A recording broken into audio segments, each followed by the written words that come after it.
اللہ الرحمن الرحیم۔ السلام علیکم۔ آج میں بیان کروں گا جنگ جمل۔ جب حضرت علی رضی اللہ تعالیٰ عنہ کی بیعت ہو گئی تو حضرت طلحہ اور زبیر رضی اللہ تعالیٰ عنہ نے آپ سے مکہ معظمہ جانے کی اجازت طلب کی۔ آپ نے انہیں اجازت دے دی۔ چنانچہ یہ دونوں وہاں ام المومنین سیدہ عائشہ رضی اللہ تعالیٰ عنہا کے پاس آئے، جبکہ انہیں بھی یہ خبر پہنچ چکی تھی کہ حضرت عثمان رضی اللہ تعالیٰ عنہ شہید کر دیے گئے ہیں۔ یہ سب حضرات مکہ میں جمع ہوئے اور حضرت عثمان رضی اللہ تعالیٰ عنہ کا انتقام لینے کا عزم کیا۔ ادھر بصرہ سے یلعی بن منبع اور کوفہ سے عبداللہ بن عامر بھی آ گئے، اور انہوں نے بھی مکہ میں اکٹھے ہو کر حضرت عثمان رضی اللہ تعالیٰ عنہ کے قصاص کا فیصلہ کر لیا۔ چنانچہ وہ اپنے ساتھیوں کو لے کر مکہ معظمہ سے بصرہ کی طرف قاتلین عثمان سے انتقام لینے کے لیے نکل پڑے۔ انہیں اس بات کا افسوس تھا کہ ان سے حضرت عثمان رضی اللہ تعالیٰ عنہ کا دفاع کرنے میں تقصیر ہوئی۔ دوسری طرف حضرت علی بن ابی طالب رضی اللہ تعالیٰ عنہ مدینہ میں تھے اور حضرت عثمان بن حنیف ان کی طرف سے بصرہ کے گورنر تھے۔ جب یہ لوگ بصرہ کے قریب پہنچے تو حضرت عثمان بن حنیف نے ان کی طرف پیغام بھیجا کہ تم لوگ کیا چاہتے ہو؟ انہوں نے کہا، ہم قاتلین عثمان سے انتقام لینے کا عزم لے کر آئے ہیں۔ حضرت عثمان بن حنیف نے جواب بھیجا کہ جب تک حضرت علی رضی اللہ تعالیٰ عنہ نہ آئیں ہم اس کی اجازت نہ دیں گے، اور انہیں بصرہ میں داخل ہونے سے روک دیا۔ اس کے بعد قاتلین عثمان کا سرغنہ اپنے 700 جنگجوؤں کو لے کر ان پر حملہ آور ہوا، لیکن اس جھڑپ میں حضرت عثمان کے حامیوں کو فتح حاصل ہوئی اور انہوں نے اس کے بہت سے جنگجوؤں کو قتل کر دیا۔ اس کے نتیجے میں بصرہ کے بہت سے لوگ حضرت طلحہ و زبیر اور سیدہ عائشہ رضی اللہ تعالیٰ عنہا کے لشکر سے مل گئے۔ جب حضرت علی بن ابی طالب رضی اللہ تعالیٰ عنہ نے سنا کہ بصرہ میں ان کے گورنر عثمان بن حنیف اور حضرت طلحہ و زبیر و ام المومنین عائشہ کے لشکر میں لڑائی چھڑ چکی ہے، تو سرحد کے ساتھ مدینہ منورہ سے کوفہ پہنچے اور 10,000 کی تعداد میں ایک لشکر جرار تیار کیا اور حضرت طلحہ و زبیر کا مقابلہ کرنے کے لیے نکل کھڑے ہوئے۔ بصرہ کے قریب پہنچ کر حضرت علی رضی اللہ تعالیٰ عنہ نے مقداد بن اسود اور قعقاع بن عمرو کو حضرت طلحہ اور زبیر رضی اللہ تعالیٰ عنہ سے مذاکرات کرنے کے لیے بھیج دیا۔ چنانچہ حضرت مقداد اور قعقاع رضی اللہ تعالیٰ عنہ نے ایک طرف سے اور حضرت طلحہ اور زبیر رضی اللہ تعالیٰ عنہ نے دوسری طرف سے جنگ نہ کرنے پر اتفاق کر لیا، اور ہر فریق نے اپنا اپنا نقطہ نظر بیان کیا۔ حضرت طلحہ و زبیر رضی اللہ تعالیٰ عنہ کا نقطہ نظر یہ تھا کہ حضرت عثمان رضی اللہ تعالیٰ عنہ کے قاتلین کو چھوڑنا مناسب نہیں ہے، جبکہ حضرت علی رضی اللہ تعالیٰ عنہ کا نظریہ یہ تھا کہ ابھی قصاص لینا مناسب نہیں، بلکہ اس وقت لیا جائے جب حالات درست ہو جائیں۔ چنانچہ قاتلین عثمان سے قصاص لینے پر تو اتفاق ہو گیا، لیکن یہ بات طے کرنا باقی رہ گئی کہ قصاص کب لیا جائے۔ اس اتفاق کے بعد فریقین کے لشکروں نے بہترین رات گزاری اور پرلطف نیند سوئے، جبکہ صباحیوں کی نیندیں حرام ہو گئیں، کیونکہ ان سے قصاص لینے پر اتفاق ہو گیا تھا۔ چنانچہ اس محرکے کی تاریخ لکھنے والے محرکین امام طبری، امام کثیر، ابن الاسیر، ابن حزم وغیرہ نے اپنی تواریخ میں لکھا ہے کہ اس موقع پر صباحیوں نے یہ پروگرام بنایا کہ یہ معاہدہ قصاص پورا نہ ہونے پائے۔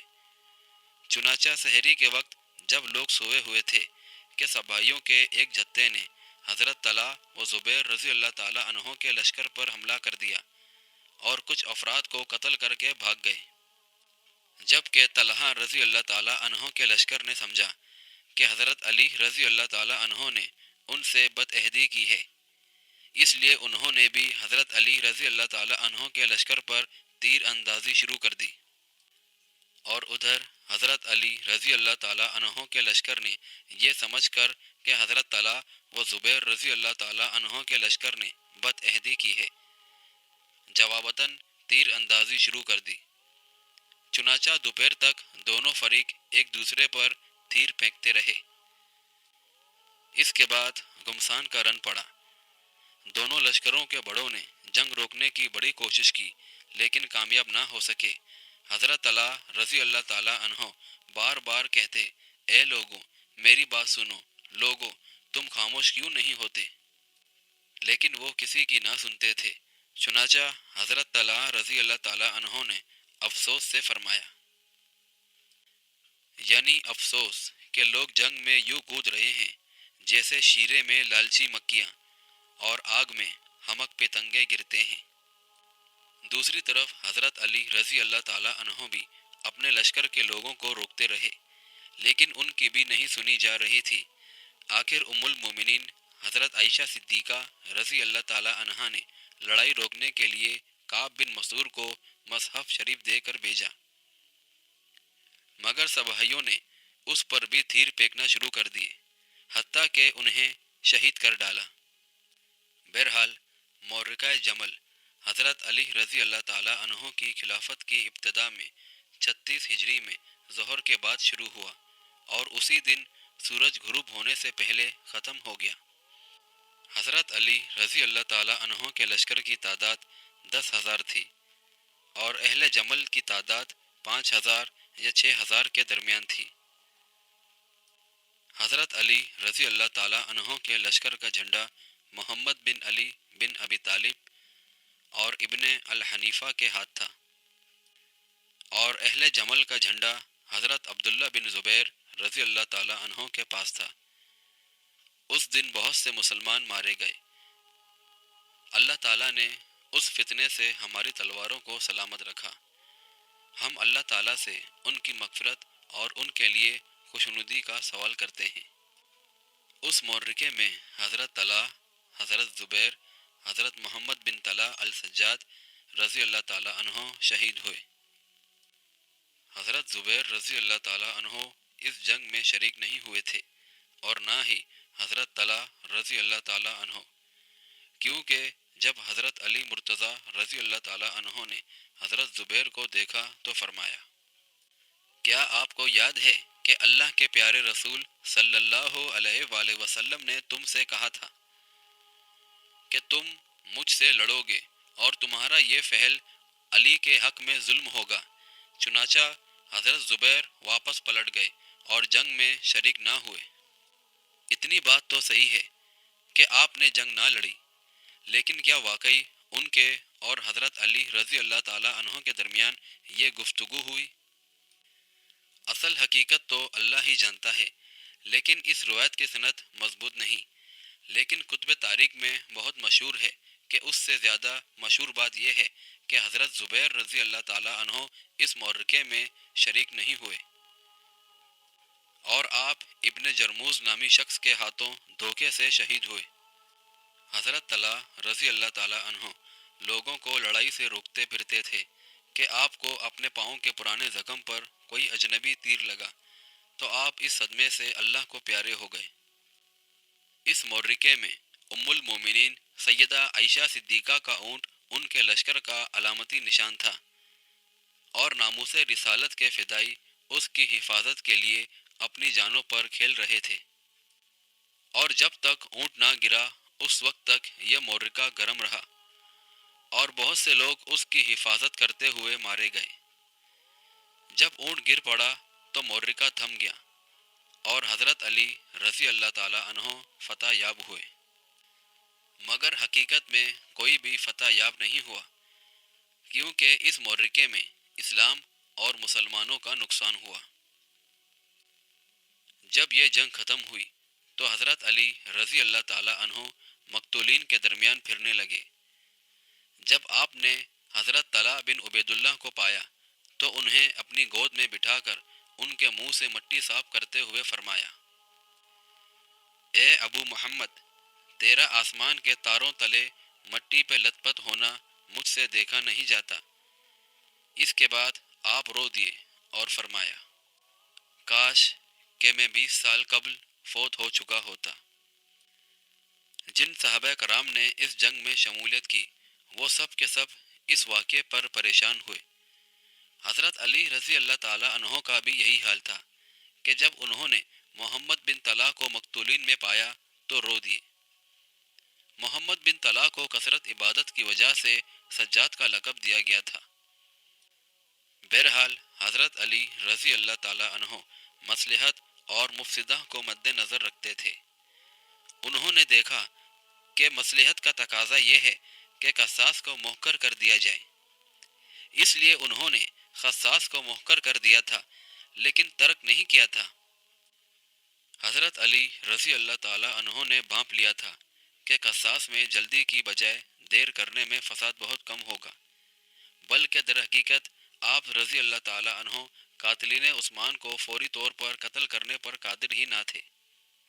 اس کی وجہ یہ تھی کہ امن و امان کی حالت تسلی بخش نہ تھی اور فتنہ دبا نہیں تھا، اور قاتلین عثمان کے قبائل اپنے اپنے مجرموں کا دفاع کرنے پر تلے بیٹھے تھے، اور پھر فوری قصاص لینے کی صورت میں کون ضمانت دیتا کہ وہ حضرت علی کو بھی قتل نہ کر دیتے، جب کہ آخرکار انہوں نے ہی حضرت علی رضی اللہ تعالی عنہ کو اس کے بعد قتل کر دیا تھا۔ اسی بنا پر حضرت معاویہ رضی اللہ تعالی عنہ منصب خلافت پر فائز ہوئے تو انہوں نے بھی قاتلین عثمان سے قصاص نہ لیا۔ کیوں؟ اس لیے کہ وہ بھی اس حقیقت کو دیکھنے لگے تھے جو حضرت علی رضی اللہ تعالی عنہ دیکھ چکے تھے۔ البتہ حضرت علی رضی اللہ تعالی عنہ اس صورتحال کو حقیقتاً دیکھ رہے تھے، جبکہ حضرت معاویہ رضی اللہ تعالی عنہ اسے نظری طور پر دیکھتے تھے، اور جب خود ان کے ہاتھ میں خلافت آئی تو انہیں بھی اصل صورتحال وہی نظر آئی جو حضرت علی رضی اللہ تعالی عنہ کو نظر آئی تھی۔ یہ درست ہے کہ حضرت معاویہ رضی اللہ تعالی عنہ نے اپنے دور امارت میں مختلف آدمی بھیج کر بعض قاتلین عثمان سے قصاص لے بھی لیا تھا، لیکن دوسرے بہت سے قاتلین حجاج بن یوسف کے دور یعنی عبد الملک بن مروان کی خلافت تک زندہ رہے، حتیٰ کہ اس دور میں آخری قاتل بھی اپنے انجام کو پہنچ گیا۔ مقصد یہ ہے کہ حضرت علی رضی اللہ تعالی عنہ کسی کمزوری کی بنا پر قصاص میں تاخیر نہ کر رہے تھے، بلکہ امت پر شفقت کی بنا پر ایسا ہوا تھا۔ جب یہ معرکہ جمل ختم ہوا تو حضرت علی رضی اللہ تعالی عنہ نے ام المومنین سیدہ عائشہ صدیقہ رضی اللہ تعالی عنہا کو سنبھالا اور انہیں رسول اللہ صلی اللہ علیہ وآلہ وسلم کے حکم کے مطابق عزت و احترام کے ساتھ مدینہ منورہ بھیج دیا، کیونکہ حضرت علی رضی اللہ تعالی عنہ فرماتے ہیں کہ مجھے رسول اللہ صلی اللہ علیہ وآلہ وسلم نے خبر دی تھی کہ تیرے اور عائشہ کے درمیان اختلاف ہوگا، تو میں نے عرض کیا، اے اللہ کے رسول، اس صورت میں سب سے زیادہ بدبخت ہوں گا۔ آپ نے فرمایا، ایسا نہیں، بلکہ جب یہ موقع آئے تو اسے اس کے محفوظ مقام پر بھیج دینا۔ چنانچہ آپ نے وہی کیا جس کا آپ کو رسول اللہ صلی اللہ علیہ وآلہ وسلم نے حکم دیا تھا۔ اس بیان کا اگلا حصہ دیکھنے کے لیے ہماری دوسری ویڈیو دیکھیں جس کا نام ہے جنگ صفین۔